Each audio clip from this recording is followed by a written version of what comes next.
ఎస్సీలు రౌడీలు అంట, ముస్లింలు రౌడీలు అంట, మీకు అసలు బాధ అనిపించట్లేదు? అందరు రౌడీలు అంటే మరి ఓటు ఎవరు వేయాలి? ఎవరిని అడుగుతారు ఆయన వచ్చి? అందరు రౌడీలే, ర్యాలీలో పాల్గొన్న అంతా రౌడీలే కదా. మరి ఆయన గెలిచి ఆయనకు ఓట్లు వేసిన వాళ్ళు ఎవరు? జూబ్లీహిల్స్ ఇంతకుముందు ఇక గెలిచిన ఎమ్మెల్యేకి ఓట్లు వేసిన వాళ్ళు ఎవరు? రౌడీలేనా? ఆయన చెప్పినట్టు అవ్వాలేనా?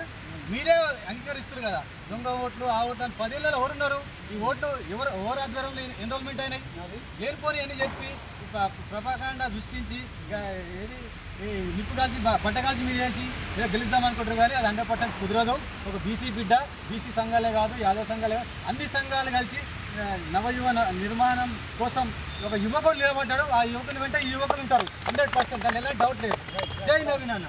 ఇదండి ఇది ఇప్పుడు యాదవ సంక్షేమ సంఘం నుంచి వచ్చారు, తర్వాత ముదిరాజ్ సంఘం నుంచి వచ్చారు. మొత్తం బీసీ సంఘాలు అట్టుడికిపోతున్నాయి సుధీర్ రెడ్డి అన్న మాటలకు.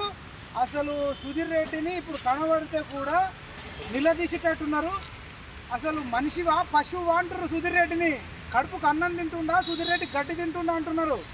ఈయననే బెల్ట్ షాపులు పెట్టి నందనవనం అనేది ఒక ఏరియాలో గంజాయి వనం చేసి బెల్ట్ షాపులు పెట్టి ఒక మైనర్ బాలిక మీద రేప్ చేస్తే రేపిస్టులకు మద్దతు ఇచ్చిన ఈ దుర్మార్గుడు సుధీర్ రెడ్డి ఇవాళ నవీన్ యాదవ్ అనే ఒక బీసీ బడుగు బలైన వర్గాల మీద ఇంత దౌర్జన్యం చేస్తుండే, ఇంత కండకౌరంతో కొట్టుకుంటుండని అంటున్నారు.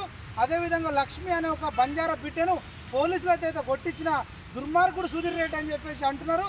అనేక వాసవి అనే కన్స్ట్రక్షన్ విషయంలో అనేక ప్రభుత్వ భూములు కబ్జా చేయడంలో, చెరువులు కబ్జా చేయడంలో సుధీర్ రెడ్డి కీలక పాత్ర ఉందంటున్నాడు. దయ్యాలు వేదాలు వాళ్ళు ఇచ్చినట్టు సుధీర్ రెడ్డి మాట్లాడితే నవ్విపోదును కాక నాకేమి సిగ్గు అన్నట్టు సుధీర్ రెడ్డి మాట్లాడుతుండు. వచ్చే ఎన్నికల్లో ఎల్బీ నగర్లో బీసీల పవరు, యాదవుల పవరు చూపిస్తారు. బిడ్డ నువ్వు మొత్తం ఇంటికాన్నే భజన వేసుకుంటూ ఉండాల్సి వస్తుంది. కాలిగోటికి నవీన్ యాదవ్ కాలిగోటికి సుధీర్ రెడ్డి పనికిరాడు. 2000 మందికి పైగా గర్భిణీ స్త్రీలకు శ్రీమంతం చేసిన మహానుభావుడు నవీన్ యాదవ్. సుధీర్ రెడ్డి నీ జీవితంలో ఒక్క గర్భిణీ స్త్రీకైనా శ్రీమంతం చేసినావా? నువ్వు మనిషివేనా? అసలు కొన్ని వేల మందికి అన్నప్రాసన చేసిన నవీన్ యాదవ్ నీ జీవితంలో ఒక్కరికన్నా అన్నప్రాసన చేసినావా? సిగ్గుందా? నీకు మాట్లాడే హక్కుందా? నీ కంటికి కనబడతలేవా? కళ్ళు దొబ్బినాయా? కళ్ళల్లో సీసం పోసుకున్నావా? కంట్ల కారం పోసుకున్నావా?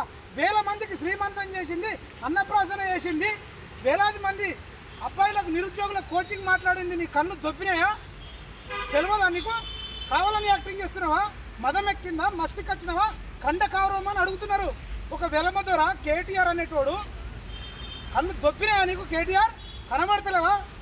వి ప్రకాష్ గారు మీరు బీసీల రాజ్యం రావాలి, బీసీలు ఉండాలంటారు. మరి వి ప్రకాష్ గారు నవీన్ యాదవ్ గారు 2000 మందికి పైగా గర్భిణీ స్త్రీలకు శ్రీమంతం చేసిన విషయం నీకు తెలియదా?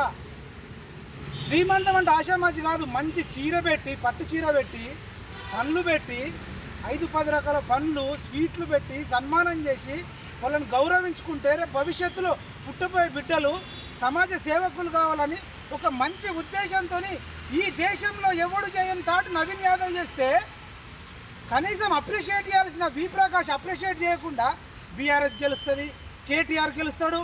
అక్కడ నుంచి ఒక సైడ్ చౌదరి నిలబడ్డరు, ఇంకొక వైపు రెడ్డి నిలబడ్డరు. మరి మీరు బీసీ క్యాండిడేట్ అంటారు, వేలాది మందికి సాయం చేసిన కుటుంబానికి చేయకుండా ఇవాళ బీఆర్ఎస్లు ఉన్న బీసీలు కానీ, బీజేపీలు ఉన్న బీసీలు కానీ ఖచ్చితంగా నవీన్ యాదవ్కు మీరు గెలిపిస్తేనే రేపు బీసీ వాదాలు ఇంకేమన్నా ముందుకు పోతాయి. ఇవాళ బీసీలకు న్యాయం జరగాలని అనేక మంది బీసీ నాయకులు ఉన్నారు. మరి ఇలా తీన్మార్ మల్లన్న ఉన్నాడు, మరి ఇంకా అనేక మంది ఉన్నారు. వీళ్ళందరూ కూడా మరి బీసీలకు వర్ధిల్లాలి, బీసీ పోరాటాలు వర్ధిల్లాలి, బీసీ రాజ్యాధికారం రావాలనే